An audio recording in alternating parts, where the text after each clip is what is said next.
오늘은 합작 투자의 개요에 대해서 설명드리도록 하겠습니다. 무엇보다 합작 투자는 기업 전략 수립의 주요 수단이 되겠습니다. 많은 기업들이 합작 투자를 독립적인 어떤 전략으로 생각을 하는데 잘못된 생각입니다. 예를 들어서 우리 회사가 국내 시장에서의 열세를 만회하기 위해서 중국 시장에 진출한다고 합시다. 그리고 무엇보다 자금이 필요하기 때문에 투자를 해줄 중국 기업과 합작 투자를 추진하겠다. 이렇게 하면은 이러한 접근은 거의 성사되지 않습니다. 우리 회사가 우선 경쟁 우위 확보를 위해 중국 시장에 진출해야 한다는 내부 분석이 우선적으로 필요합니다. 두 번째는 중국 시장 진출을 위해 필요한 내부 자원이 내부적으로는 부족하다. 그런데 그 부족한 자원을 보유한 잠재 파트너를 우연히 찾았다 라는 게 필요하고요. 그 다음에 중요한 것은 이러한 파트너와 잠재 파트너와 상호 시너지를 위해서 합작 투자가 가장 적합한 제휴 형태다 라는 결론을 우선 내부적으로 할 수 있어야 됩니다.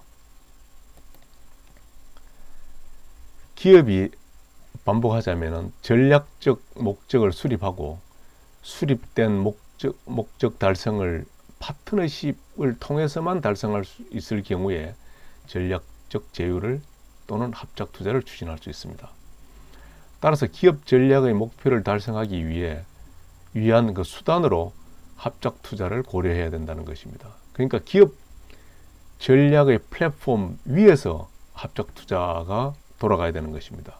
참고로 이 전략을 크게 이제 두 개로 이렇게 구분해서 설명을 합니다. 하나는 사업부 단위의 전략, 또 하나는 기업 단위의 전략, 이렇게 나눠볼 수 있는데, 사업 단위에서의 전략은 어떻게 하면은 경쟁사보다 우리가 원가를 적게 해서 경쟁 우위를 가지느냐 하는 전략이 하나 있을 수 있고, 또 하나는 어떻게 하면 경쟁회사보다 차별화를 해서 이 경쟁 우위를 얻느냐 하는 두 가지 전략이 있을 수가 있습니다. 대표적으로 저원가 전략을 구사하는 기업이 바로 미국의 월마트입니다. 월마트는 그 가져오는 상품의 단가가 어느 이 회사보다 낮다는 그런 광고를 하고 있습니다. 그 다음에 차별화 전략은 누가 봐도 저 회사의 그 디자인이라든지 외형이 매력적이다, 이런 인식이 있는 거죠. 예를 들자면은 이 람보르기니라는 이런 아주 그 럭셔리 카 같은 경우가 대표적인 경우라고 할 수가 있겠죠. 그런데 반면에 기업 전략은 우리 기업의 영역의 확장입니다. 대표적인 경우가 이제 다학화 전략 그리고 수직적 통합인데, 다학화 전략은 예를 들어서 현대 기아차가 국내에서의 성공을 기반으로 해서 미국 시장으로 진출한다. 그게 다학화입니다. 그러니까 제품의 시장과 그리고 제품 라인의 확장을 이 다학화 전략이라고 합니다. 반면에 수직적 통합은 밸류 체인 내에 있는 기업의 영역을 확장하는 걸 의미하는 겁니다. 예를 들어서 자동차 산업의 예를 들자면은 자동차 부품 회사가 있고, 그리고 기아, 현대차와 같은 완성차 업체가 있고, 차가 완성이 되면은 소비자한테 가기 위해서 이 물류 기업이 필요합니다. 물류 기업을 통해서 소비자한테 전달이 되죠. 이랬을 때 이 자동차 부품 업체인 현대 모비스가 우리는 완성차 업체도 해야 되겠다, 이 완성차 업계로 진출해야 되겠다 하면 그게 수익적 통합입니다. 반면에 현대 자동차가 우리가 자동차 부품업도 해야 되겠다 라고 하면 그게 마찬가지로 수익적 통합입니다. 그런데 이러한 다학화 전략과 수익적 통합, 즉 기업 전략을 실행하는 실행 방법이 세 가지가 있습니다. 우리 현대 자동차는 상당히 내부적 리소스가 충분해서 이 다학화 전략, 수익적 통합을 단독으로 해도 무방하다 라고 하면 그게 단독행위입니다. 그런데 반면에 우리가 자동차 부품 산업을 하기 위해서는 우리가 갖고 있지 않은 기술이 필요하다, 파트너가 필요하다. 그랬을 경우에는 전략적 제휴 또는 합작 투자가 그 실행 수단이 되는 겁니다. 그런데 이거 파트너십으로 하는 것보다는 아예 우리 내부로 가져오자. 그 인수합병이 또 하나의 선택입니다. 그렇게 해서 이 세 가지 옵션을 가질 수가 있습니다. 이 그 다학화 전략, 수익적 통합, 즉 기업 전략을 실행하기 위해서. 그래서 결론적으로 합작 투자는 이 기업 전략을 실행하는 하나의 수단입니다. 수단으로서의 전략입니다. 그래서 이 이야기가 내포하는 의미는 뭐냐면은 합작 투자가 어떤 단독의 어떤 전략이 아니라 기업 전략을 실행을 하는 하나의 수단으로서 생각을 해야 된다는 거죠. 단지 그 우리 재무적 자원이 필요해서 중국 시장에 어떤 재무적 자원이 있는 파트너를 찾는다 하는 어프로치는 맞지 않는 거죠. 자, 왜 이 중간 단계의 그러니까 전략적 제휴가 필요한지 하는 부분을 설명하기 위해서 가장 단순화된 경제활동 조직화에 대해서 설명하겠습니다. 가장 단순화된 경제활동의 조직화는 시장 거래를 할 거냐 아니면 기업 내부에서 조달할 거냐 이 두 가지로 단순화시킬 수 있습니다. 우리가 필요한 리소스를 시장에서 사올 수 있으면 가장 간단하죠. 그런데 문제는 거래 비용이 발생할 수 있다는 거죠. 거래 비용이. 거래 비용이라는 거는 우리가 필요한 아이템을 찾는 데 들어가는 비용, 그리고 찾았다고 했을 때 그걸 협상하는 비용, 협상을 통해서 이제 계약을 하게 되는데 계약하는 비용, 계약으로 끝나는 게 아니고 그 계약이 잘 지켜지는지 모니터링을 할 필요가 있습니다. 이런 모든 비용이 거래 비용에 속합니다. 그런데 이 거래 비용이 커서 기업 내부로 이제 가져오게 되면은 이 기업 내부에서 이렇게 모든 걸 해결하는데도 또 문제가 있을 수가 있습니다. 자꾸 기업 내부로 많이 가져오게 되면은 관리 비용이 커집니다. 관리 비용을 구성하는 그 요인들이 보면은 조직 비용, 그리고 종업원이 필요할 거니까 종업원 비용, 그리고 이제 기계 장치라든지 뭐 공장 뭐 이런 그 비용들이 다 이제 관리 비용에 들어가는 거죠. 그래서 기업들이 내리는 조치가 뭐냐면은 기업 내부에 그 무작정 이렇게 가져오는 게 아니라 아웃소싱을 하는 거죠. 장기 계약을 통해서. 그게 비지분 제휴입니다. 비지분 제휴. 근데 때에 따라서는 그냥 계약형만 필요한 게 아니라 이게 지분 투자가 들어가야 될 필요가 있는 경우가 있습니다. 그게 지분 제휴입니다. 근데 이 한 걸음 더 나가서 아주 독립된 어떤 회사를 만들어서 파트너십으로 독립된 회사를 만들어서 해결을 해야 될 경우가 생기는 겁니다. 그래서 이렇게 이제 기업의 경제 활동이라는 것은 조직화할 수 있는 수단이 시장 거래뿐 아니라 중간 단계에 이런 그 조직화가 굉장히 활성화될 수가 있다. 이 중간 단계가 굉장히 커지고 있습니다. 그래서 이 중간 단계에 해당되는 게 전략적 제휴죠. 그런데 여러분 가만히 보시면은 이 왼쪽에서 오른쪽으로 갈수록 이 지분 오너십이 더 커집니다. 그 다음에 통합 수준이 더 커집니다. 통합이라고 하는 거는 이 회사 내부와 그리고 이 액티비티들의 통합 수준을 의미하는 겁니다. 시장은 뭐 통합될 게 없죠, 그죠? 시장에서 사오니까.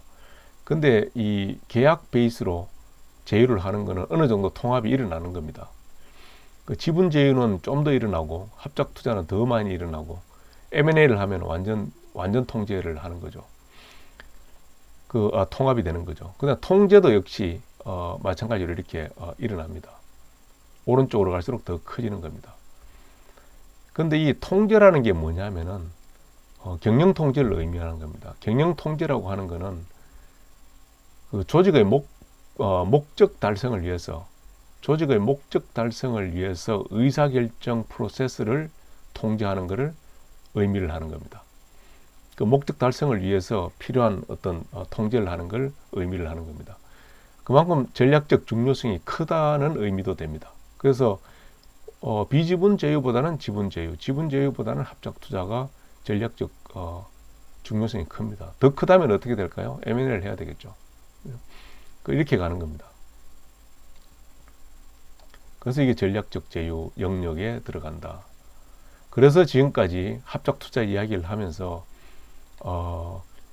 이 비지분 제휴, 지분 제휴도 포함하는 전략적 제휴라는 명칭을 썼는데, 이 전략적 제휴라는 표현을 쓴 또 하나의 그 중요한 이유가 바로 이 세 가지 그 전략적 제휴 형태가 공통 분모가 있기 때문에 그렇습니다.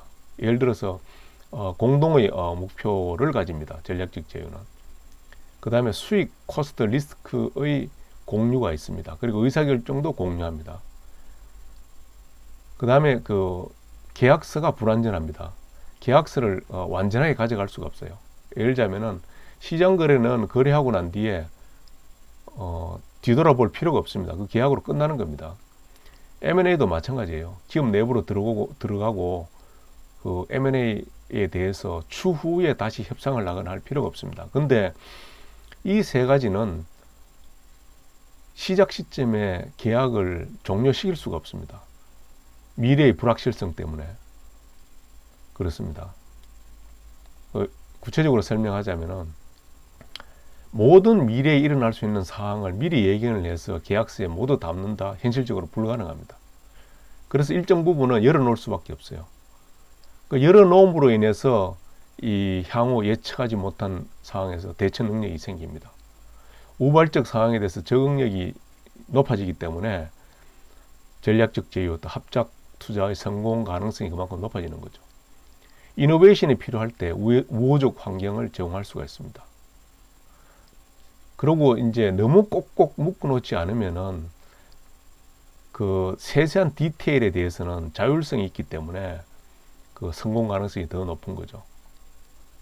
예를 들어서 삼성전자 그리고 국내 대기업의 납품을 위해서 국내 기업 A가 일본에 있는 기술 기업 B와 합작회사를 설립했다고 합시다.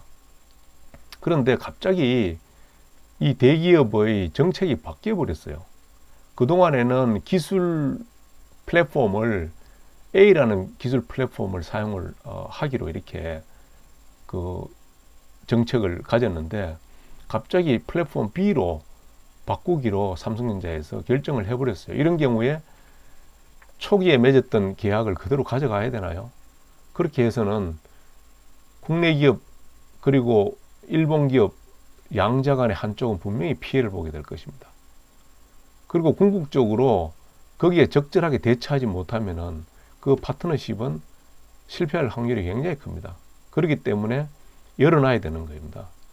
그러한 상황이 발생하거나 아니면 미리 예측을 못했던 그런 상황이 생겼을 경우에 기존의 계약 조건을 재협상할 수 있는 그런 여지를 항상 가져야 된다는 거죠. 그렇지 않으면은 그 파트너십은 실패할 가능성이 굉장히 커지는 겁니다. 그래서 불완전 계약의 속성 때문에 지속적인 협상이 요구된다. 이렇게 이야기할 수 있겠습니다. 이 전략적 제휴는 세 가지 형태가 있다고 여러 번 말씀을 드렸습니다. 비지분 제휴도 있고, 지분이 들어가는 제휴로서는 파트너 회사에 지분 투자를 하든가 아니면 파트너 A, B가 공익 교차 지분을 하든가 이런 지분 제휴와 독립된 회사를 만드는 합작회사 이렇게 되어 있는데, 우리가 앞으로 이렇게 논의하는 합작회사라고 하면은 이 두 개를 다 포괄하겠습니다. 실질적으로 논문에서도 합작회사 서베이를 할 때 지분 제휴까지 포함합니다. 기본적으로 지분 제휴 투자나 합작 투자나 성격이 비슷합니다.